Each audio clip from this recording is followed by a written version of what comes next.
It smelled like disinfectant and something sterile, sharp, cold, artificial. The lights above me buzzed, humming in a rhythm just soft enough to irritate my brain. I couldn't move. My chest ached like someone had caved it in. There was a faint beep in the distance. Machines, I guessed. I blinked slowly, my eyelashes crusted together. My tongue felt like sandpaper. I wasn't sure what day it was or why my body hurt so much. But one thing was clear, I was in a hospital bed, and I was alone. When I was brought in, the nurses said I'd collapsed on the sidewalk outside the grocery store.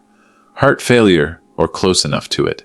People gathered, someone called 911, and by the time the ambulance arrived, I was unconscious.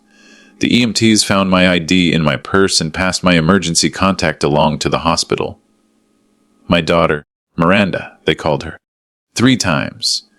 She picked up on the third. "Mom, this is County General. We have your mother here. She's been admitted unconscious." "I'm busy right now." Miranda interrupted. "I'll see what I can do." But then she hung up. That's what the nurse told me later. She didn't mean to. I think she assumed I already knew, that someone had told me. But no one had. The words sank in like ice water pouring over my soul. I'm busy, I had given that girl my life. Every sleepless night, every scraped knee, every piano recital and dentist appointment.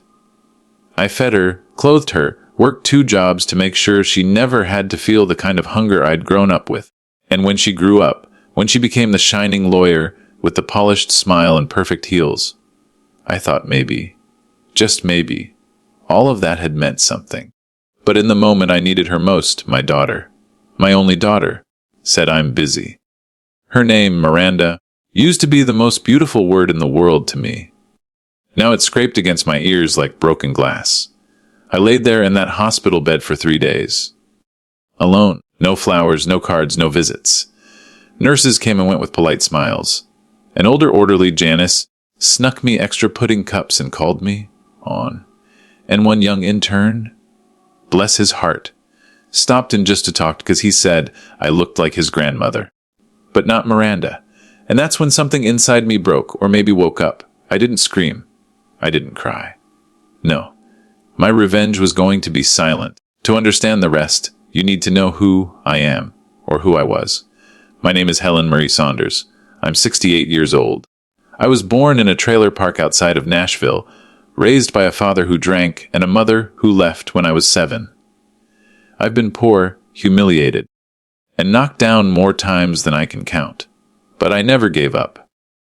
I married a good man who died too young, and I raised Miranda alone from the time she was 10.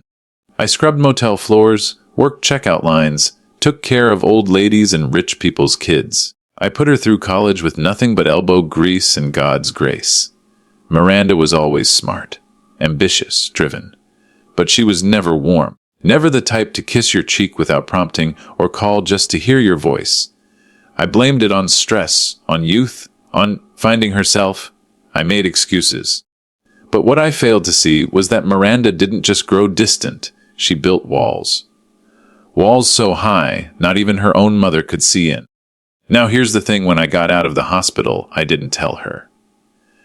I went home quietly, gathered my things, and began my silent revenge, not out of hatred, but because I needed her to FC, to feel what it meant to be forgotten. I stopped answering her calls.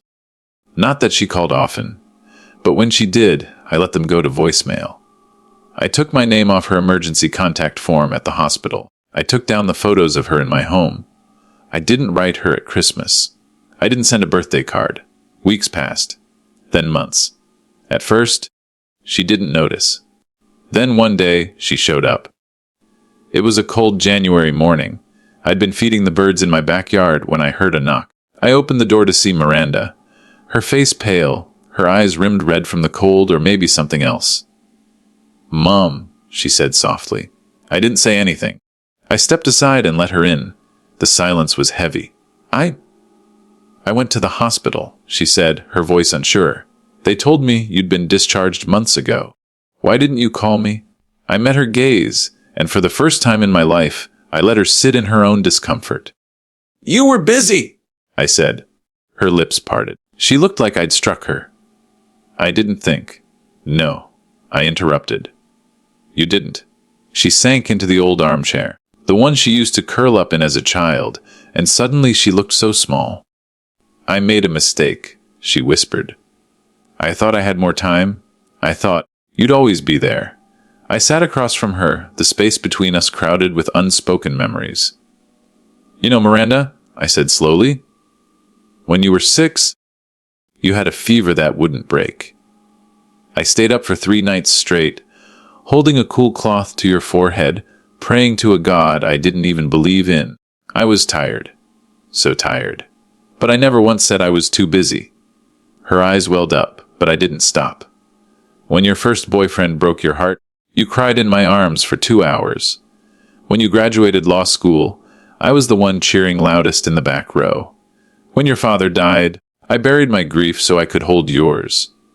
So when I woke up in that hospital alone, and they told me my daughter said she was busy, it shattered something in me. Tears fell freely down her cheeks now. She didn't wipe them away. I was wrong, she said.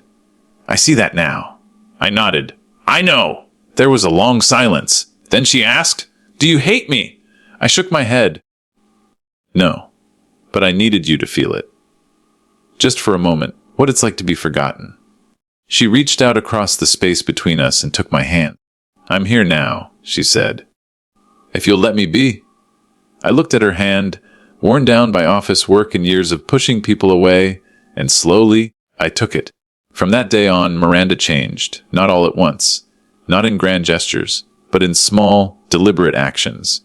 She started visiting on Sundays. She helped with groceries, she called. Not just out of obligation, but because she wanted to. She even started going through old photo albums with me, asking about the stories behind each picture. It wasn't perfect, but it was real. And here's the lesson, if you're still listening.